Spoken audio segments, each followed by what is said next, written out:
Bienvenidos al debate de France 24, soy Santiago López González. El tema que discutiremos en este programa tiene que ver con una polémica que tuvo lugar en México hace ya unas semanas atrás, cuando el presidente de ese país, Andrés Manuel López Obrador, le pidió a España y al Vaticano que se disculpara por los agravios ocurridos durante la época de la conquista de América.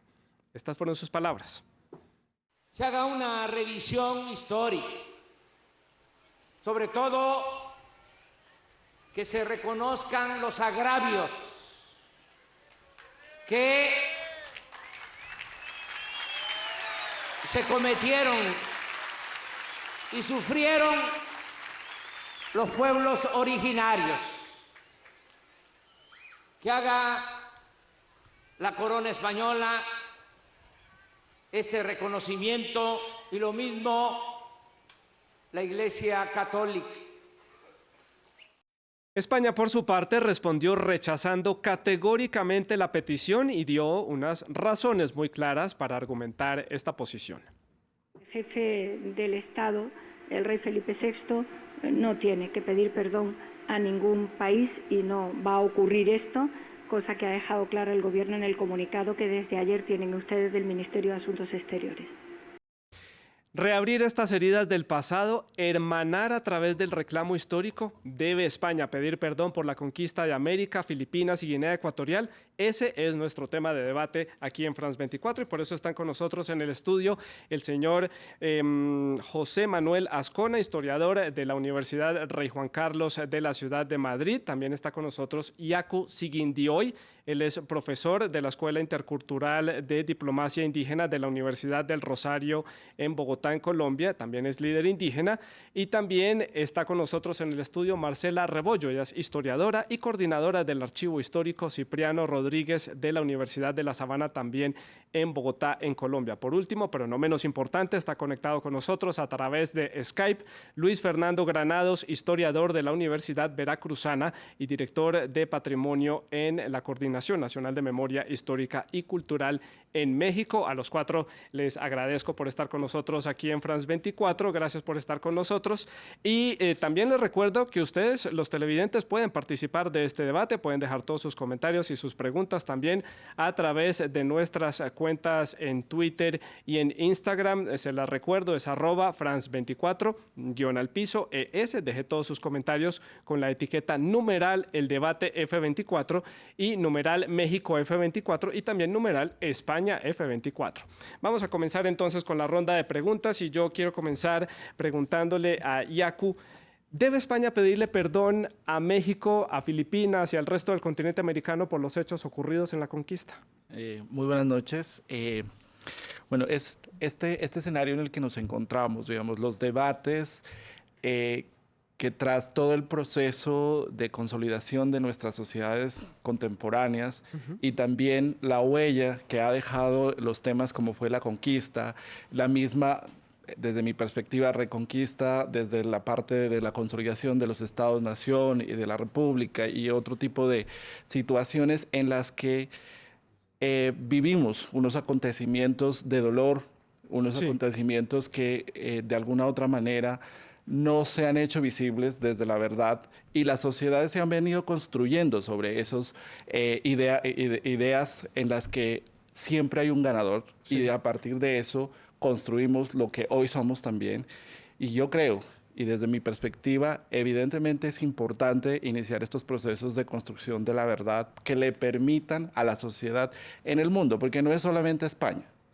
¿Sí? Esto es un ejercicio de reconciliación que la humanidad debe construirse sobre sus raíces para poder ver el contexto actual en el que nos encontramos. España está viviendo todo un tema de polarización, de divisiones y demás, y si hay un ejercicio de reconocer esa plurinacionalidad, creo que podrían consolidarse como una nación y demás desde el perdón. Y nosotros creemos que sí es posible hacer Marcela, ya le doy la palabra. Quiero preguntarle al señor José Manuel Azcona. ¿España debe entonces pedir perdón? No, rotundamente no. Me parece una falacia absoluta y una desubicación del presidente mexicano.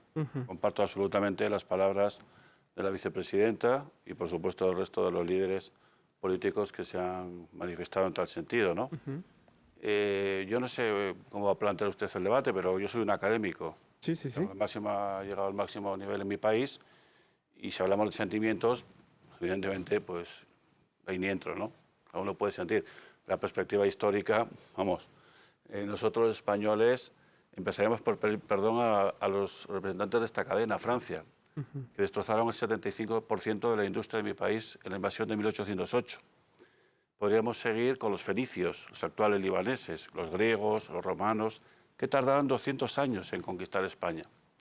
Y que Sí. aquellas poblaciones nativas, íberas, que yo pertenezco porque me acabo de hacer mi árbol genealógico milenario, pues las pasaban a cuchillo, ¿no? Sí. Y seguiría también con los musulmanes, que ensartaban a los cristianos como si fueran perros, ¿no?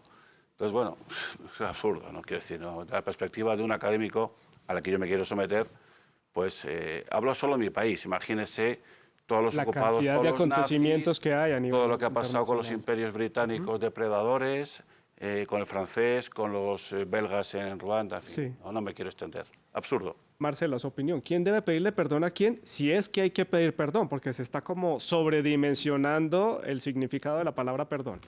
Sí, creo que realmente, bueno, me hago una pregunta inicialmente. ¿Cuál sería el objetivo que se persigue detrás de pedir perdón? Interesante. Realmente las condiciones de los indígenas de América van a cambiar con un hecho como este, porque si fuera que eso fuera a redundar en un mejoramiento de sus condiciones de vida, pues valdría la pena pensárselo.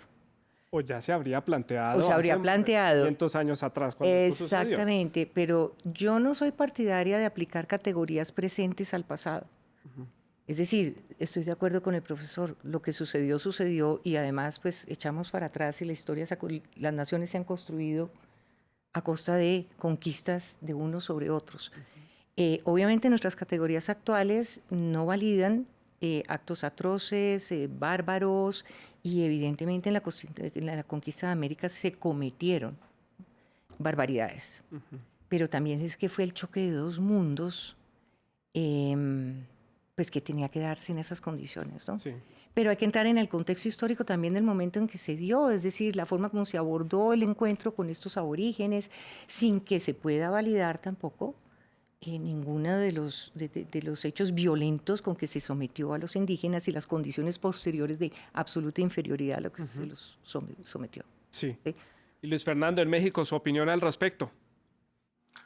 Buenas noches, les agradezco mucho tenerme aquí.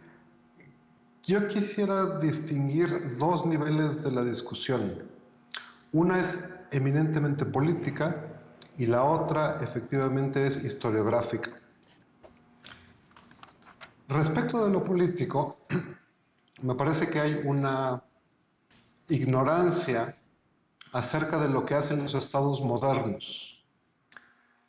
Hace apenas 4 años, Felipe VI pidió perdón por la expulsión de los sefaradíes de España. Hay una ley española por la cual, para restituir esa injusticia, como la llamó el rey, los descendientes de los sefaradíes pueden reclamar la ciudadanía española. Eso lo hizo la monarquía española por su propia voluntad, hasta donde sabemos. De modo que la idea de que no se puede aplicar criterios de hoy al pasado lo negó la propia monarquía hace apenas 4 años. Sí. Y después está el problema de la historia, que si quieren luego la platicamos. Sí, entonces, Yacu, se está mezclando aquí política con historia innecesariamente, tal vez, aquí en el contexto mexicano. Tal vez no. Creo que no se puede agotar el debate y mucho menos creo que la apertura de una posición como la que tiene en este momento el presidente de México no es solamente un llamado a una cuestión de coyuntura de envergadura, porque hasta los mismos mexicanos pueden estar cuestionando esta situación del presidente. Yo creo que también ahí hay un llamado a todo Latinoamérica frente a este hecho político, en términos de que es posible repensarnos como sociedades, construyéndonos desde una verdad y no solamente desde esa linealidad histórica en la que nos hemos construido, porque hay cosas del pasado que nos pueden permitir evolucionar o trascender, ¿no? Y bien usted lo planteaba, si esto hace años lo hubiéramos tomado como una solución, pero nadie la pensó, alguien tenía que actuar. Alguien tenía que motivar. La actitud, por ejemplo, del Papa frente a esta decisión reivindicadora del tema de pedir el perdón frente a los hechos cometidos también. El acto político de la monarquía española frente a este tema de reivindicación de la ciudadanía a estas personas, hace que sea posible abrir ese debate político también y empezar de verdad desde las metodologías de la construcción de la historia.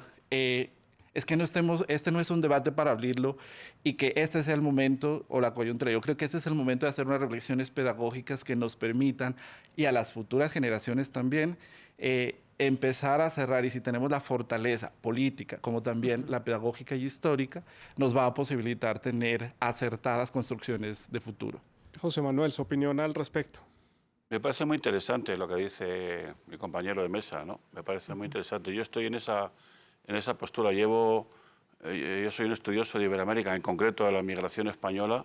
Llevo 25 años no entendiendo por qué no nos unimos, como hacen otras culturas. A lo mejor es el carácter latino que llevamos dentro, a lo mejor son unos intereses espurios de no sé qué gobierno. Me parece patético. Llevo 25 años, porque conozco todo el continente, desde Estados Unidos hasta la Patagonia, insistiendo en esta tesis. Yo creo que me parece absurdo. O sea, en lugar de hacer una comunidad, que lo somos, ¿no? Cultural, lingüística, estamos todo el día con, para mí, pequeñeces, con estupideces, con salidas de tonos políticas. Por cierto, hoy en el Financiero de México he leído que el 60% ha rechazado la petición del propio presidente. Un 10% no sabe, no contesta, solo lo apoyan el 30%. Y con respecto a lo que ha dicho el profesor, yo tengo dudas de que la corona haya pedido perdón explícitamente. Tengo dudas. Pero como de lo que no sé no hablo, no insisto, porque yo sigo muy de cerca a la corona. También la corona española en el año 92 en México dijo que la corona siempre había protegido a los nativos, ¿no? Eso es muy distinto a pedir perdón, quiero decir. Entonces, pero bueno, sin entrar ya en el matiz, el tema de los sefardíes es totalmente distinto. Fue una expulsión política que se aleja totalmente de este debate. Entonces, me gustaría que centremos las cosas, porque si no yo también voy a sacar aquí todo el memorial de agravios de los chalcatecas, de los chalcas contra los mexicas, o sea, contra los aztecas, y yo creo que no es el caso. Yo me apunto, estoy totalmente en la línea de lo que acabo de escuchar, y creo que es lo que deberíamos hacer. Llevo 25 años con esa tesis, totalmente baldía, y seguimos peleándonos, y seguimos ofendiéndonos, y seguimos insultando. Y quiero, si esto me lo permite, añadir una cosa que le digo a mis alumnos todos los días del año, prácticamente, que la historia no se juzga, se interpreta. Exacto. Y lo que estamos haciendo con este tipo de debates, no de este, que es una, se lo agradezco muchísimo, es una bendición, con este tipo de afirmaciones, es juzgar la historia con parámetros de hoy.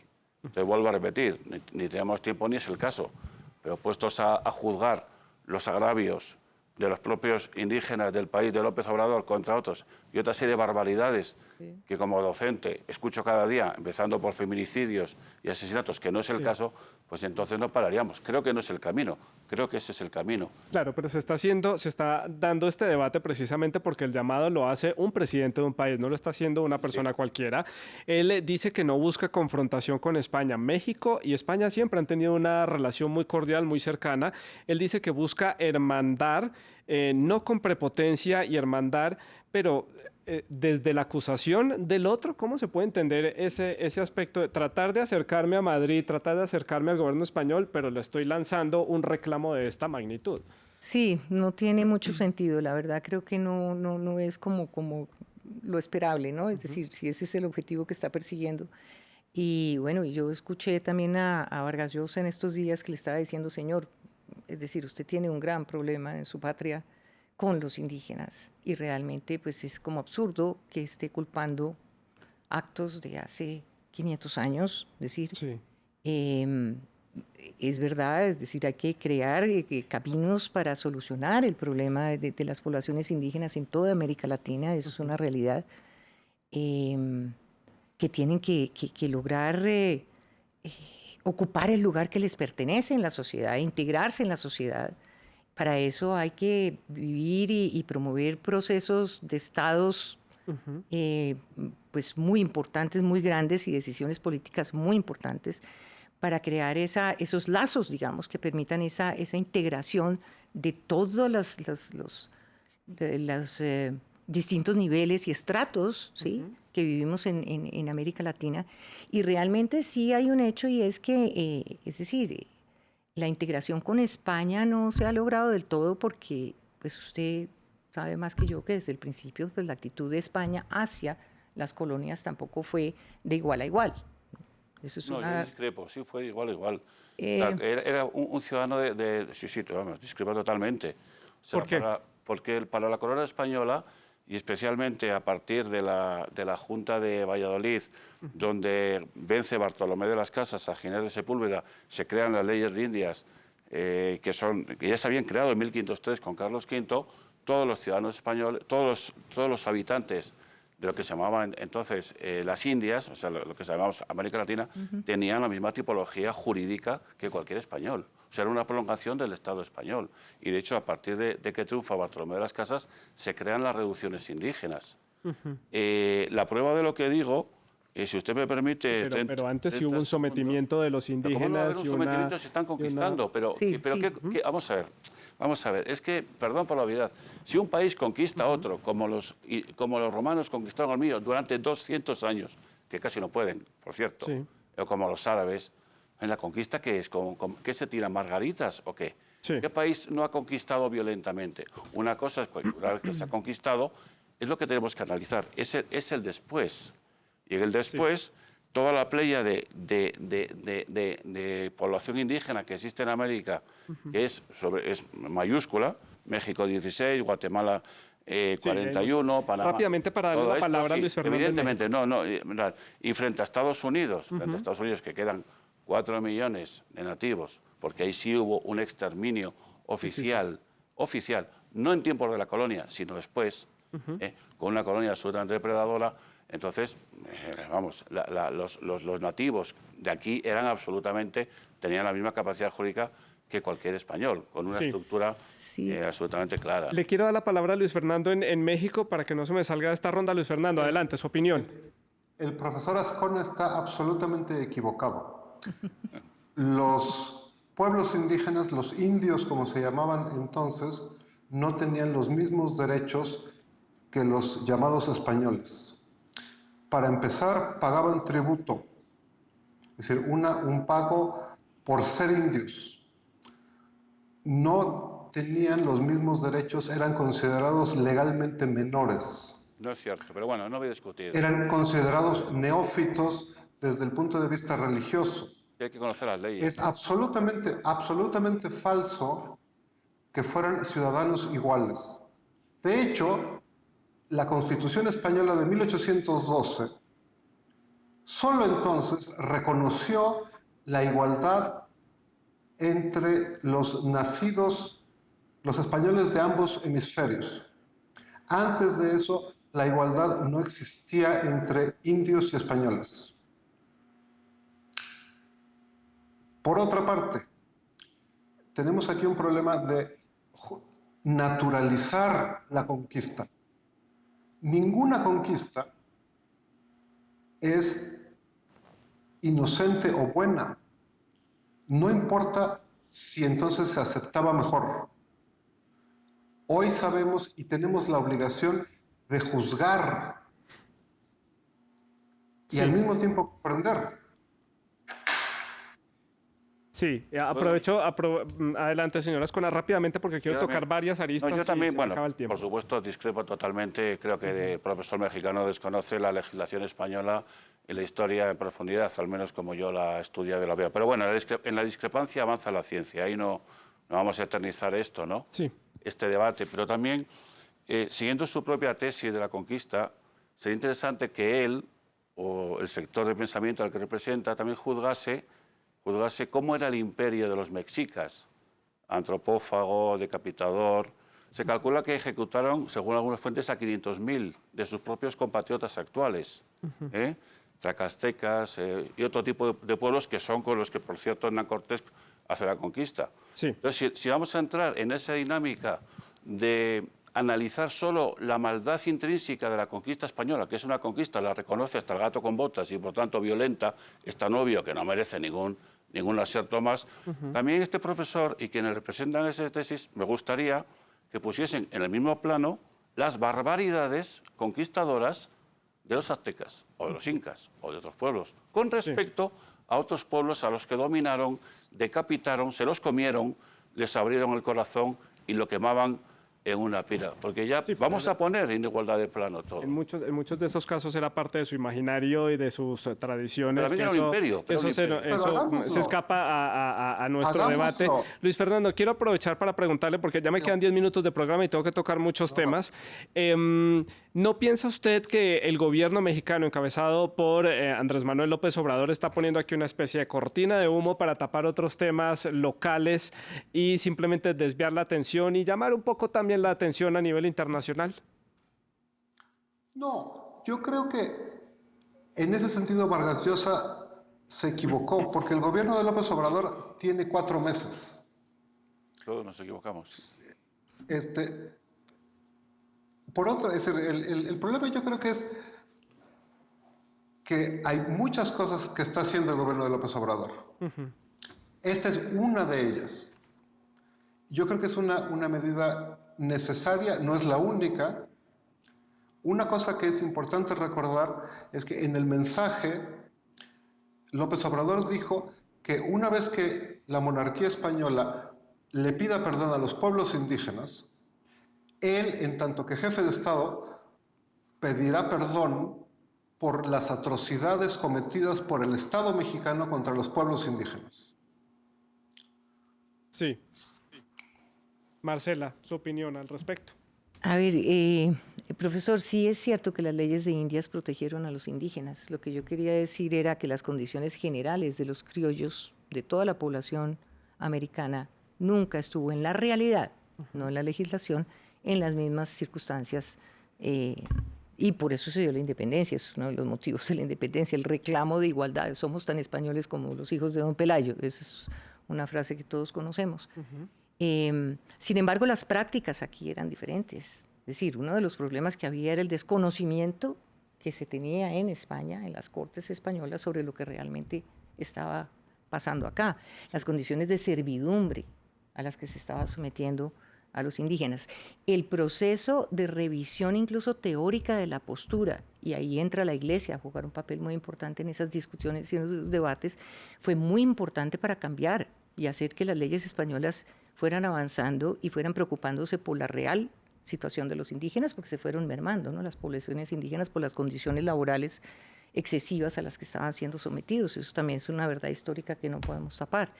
Está Bartolomé de las Casas, y después lo mismo pasa con la población afrodescendiente. Bueno, hay otros que dicen lo contrario a Bartolomé, pero bueno. Yacu, le pregunto, ¿está haciendo este reclamo histórico de las comunidades indígenas de México presa de esta necesidad del gobierno mexicano de tapar algunas cosas de la realidad, de poca acción en estos 4 meses y simplemente está desviando la atención?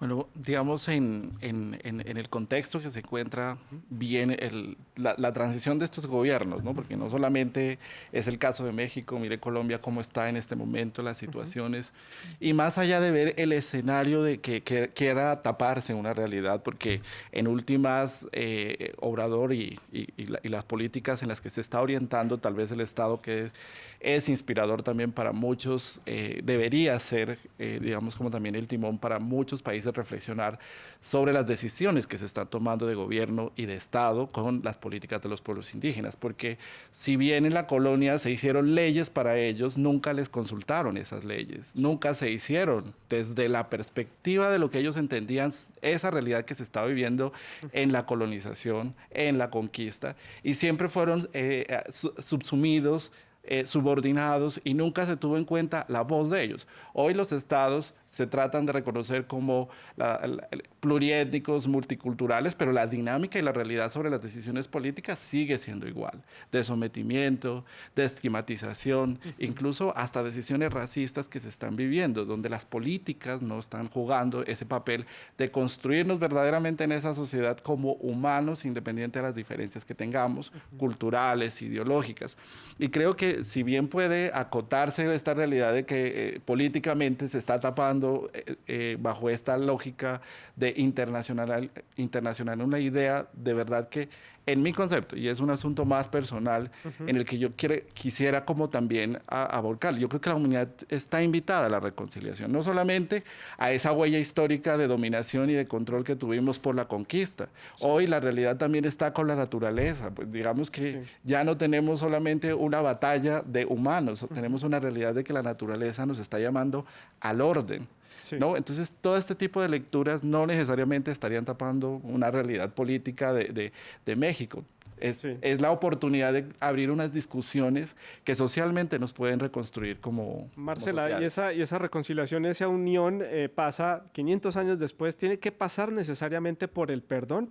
¿Tenemos antecedentes de algún otro hecho similar que haya comenzado por un perdón histórico y que haya o que pueda desencadenar esto una oleada de reclamos de naciones pidiendo hay perdón? Antecedentes, es decir, hay estados, Bélgica, es decir, que han pedido perdón por los atropellos que cometieron en el África y estas cosas, pero es decir, yo sigo preguntándome qué hay detrás.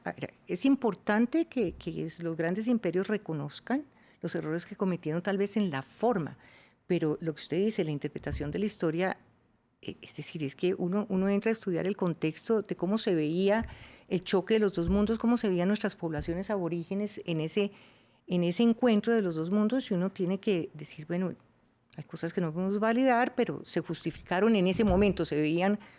Uno pide perdón cuando es consciente de que lo que está haciendo está mal hecho. Claro. Ese es el principio del perdón. No estamos conscientes de eso. Y yo creo que no hay conciencia de eso todavía. No sé si debiera haberla. El Vaticano sí ya contestó claramente. El Papa en Bolivia dijo claramente que pedía perdón por todo lo que se había hecho en nombre de Jesucristo mal hecho, todos los atropellos y las barbaridades que se cometieron. Sí. No es que se justifique eso, pero tampoco creo que sea perdón. La reconciliación tiene que producirse, pero tiene que producirse dentro de los mismos estados. López Obrador tiene un problema y creo que lo está tratando de instrumentalizar y de buscar otros culpables del problema que tiene adentro. Es decir, 500 años después, ¿España qué tiene que hacer para arreglar el problema de los indígenas en América? Me pregunto yo. Me quedan 5 minutos de programa, señor Azcona. ¿Qué va a seguir de aquí en adelante con estos reclamos? ¿Se va a volver un reclamo reiterativo por parte de México? ¿Podría suceder, dado que España ya tiene una postura? Le pido sea breve para que todos puedan hacer las conclusiones. Iba a leer, bueno, no tengo tiempo, iba a leer un manifiesto. Me quedan 5 minutos de programa y todos tienen que hablar. Adelante. Que hizo, bueno, entonces prefiero leer lo que escribió Darwin. Sí, adelante. A Darwin, ¿no? Erasmus Darwin, de cómo trataban los españoles a los indios. Lo voy a leer. Vivió entre 1731 y 1802. Es muy breve y prefiero, paso mi respuesta a lo anterior. En mis viajes por el inabarcable imperio español he quedado admirado de cómo los españoles tratan a los indios como a semejantes, incluso formando familias mestizas y creando para ellas hospitales y universidades. He conocido alcaldes y obispos indígenas y hasta militares, lo que redunda en la paz social, bienestar y felicidad general que ya quisiéramos para nosotros en los territorios que con tanto esfuerzo los vamos arrebatando. Parece que las nieblas londinenses nos nublan el corazón y el entendimiento, mientras que la claridad de la soleada España les hace ver y oír mejor a Dios. Sus señorías deberían considerar la política de despoblación y exterminio, ya que a todas luces la fe y la inteligencia española están construyendo, no como nosotros, un imperio de muerte, sino una sociedad civilizada que finalmente terminará por imponerse como por mandato divino. No sí. nada más Luis Fernando en México, adelante, su opinión, ¿qué va a suceder de aquí en adelante? ¿Se vuelve un reclamo reiterativo de México o este capítulo queda cerrado acá? Yo espero que sea el inicio de una discusión en México, en América Latina y en España que nos lleve a replantear, a repensar la conquista, el racismo, la desigualdad en la que viven los indígenas, las personas que denominamos mestizos y las personas que denominamos de origen europeo. Yo espero que esto provoque más discusiones y que podamos superar la arrogancia imperial que sigue existiendo en España y en muchas partes en México, en América Latina. Esto ya es una ofensa. Sí. Esto ya Señor Siguindoy, su opinión al es respecto. una ofensa ya, vamos. Creo que es importante, digamos, este momento y creo que la invitación nos va a posibilitar a reconstruirnos en términos de la identidad de lo que somos como seres humanos. Yo creo que el debate empieza y creo que América Latina y muchas reflexiones nos pueden llevar a verdaderamente a que estos actos simbólicos le permitan trascender a la sociedad. Marcela, la dejo para el cierre, su opinión. ¿Qué va a suceder aquí en adelante con esta discusión? No sé, pero creo que no le debemos dar tanta vuelta al tema. Es decir, América Latina es un continente mestizo por definición. Es que si uno hace su árbol genealógico, en algún momento es producto del cruce de las dos civilizaciones, claramente. Entonces, yo creo que si hay algo positivo de todo esto, debería ser buscar caminos de integración de Iberoamérica que logren como allanar eso, pero yo creo que ya los problemas son internos de nosotros como naciones. De verdad, es decir, que contemos con una cooperación especial de España. Sí debe haber un reconocimiento de que hay episodios de la conquista que contradicen lo que dice Darwin, porque pues, los datos históricos y las crónicas están ahí y no se pueden tapar con el sol. Yo en el archivo tengo miles de papeles que refutarían una visión. Yo también tengo miles.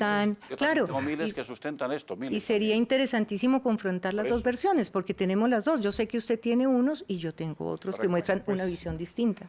Ahí queda el debate abierto. Quiero agradecer a Luis Fernando en México por haber estado en conexión remota con nosotros, a Marcela, a Yacu y a José Manuel por haber estado aquí en el estudio de France 24 debatiendo sobre este tema. Recuerde que usted puede dejar todos sus comentarios y preguntas a través de las redes sociales. Gracias por haber estado con nosotros. Siga con nuestra programación.